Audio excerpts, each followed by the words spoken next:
Hey guys, it's Sarah from Snacks and Crafts. Welcome back to my channel. In today's video, we are making a sugar-free, low-carb, keto, all that stuff, Oreo pudding. I call this Oreo pudding because it is my take on banana pudding, but with chocolate cookies. So you can use traditional products to make the same recipe. I think it's really easy and accessible. It's just pudding, Cool Whip, and Oreos. So I'm using the Simply Delish sugar-free pudding mix. I'm using Fairlife 2% and whole milk. Just it's what I had on hand, so I don't even know the mixture ratio I used in the video, but I followed the directions on the box of the pudding mix.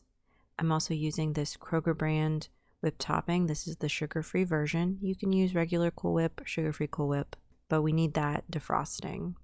I'm also going to use these Choc Zero Oreo alternative cookies. These are sugar-free. They're sweetened with monk fruit, and my family really likes them. I have a video where I compare them to Oreos if you want to check those out. But what we're going to do here is crunch up one box of the Dunkies cookies. This would be probably equal to half a pack of Oreos. I don't actually know how many cookies are in each box. It's like 4 or 5 in each sleeve, and times 6, like 30 cookies. So we're going to smash those up. And basically how we're going to build this is cookie layer, pudding layer, Cool Whip. And I like making recipes like this because my dad has type 2 diabetes and he's trying to control his blood sugar. So if this recipe works out, I'm going to continue to make it. If it doesn't, then it was just a fun experiment. And also, again, it's a recipe I can share with you guys. You can make it sugar-free or you can make it the regular traditional way. This is the pudding after it's kind of set up a bit. I'm going to add half a container of the whipped topping. You can use actual whipped cream. It just might not hold its shape as well unless you make a more stabilized whipped cream.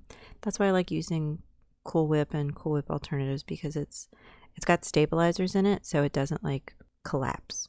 But I know you can make a stabilized whipped cream. I just don't know how to do that. So again, I'm going to layer in my tiny little loaf pan. I love using these loaf pans for these kind of desserts because this is enough. Like, this makes enough of this dessert for my entire family to have like 1.5 servings, or like one really big heaping serving.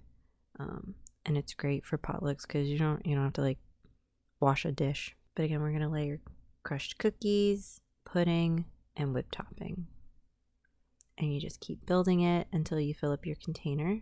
If you have a little left over at the end, like, it's not a big deal at all. And here you want to make sure, please, please, please defrost your Cool Whip because mine had like little frozen chunks in it.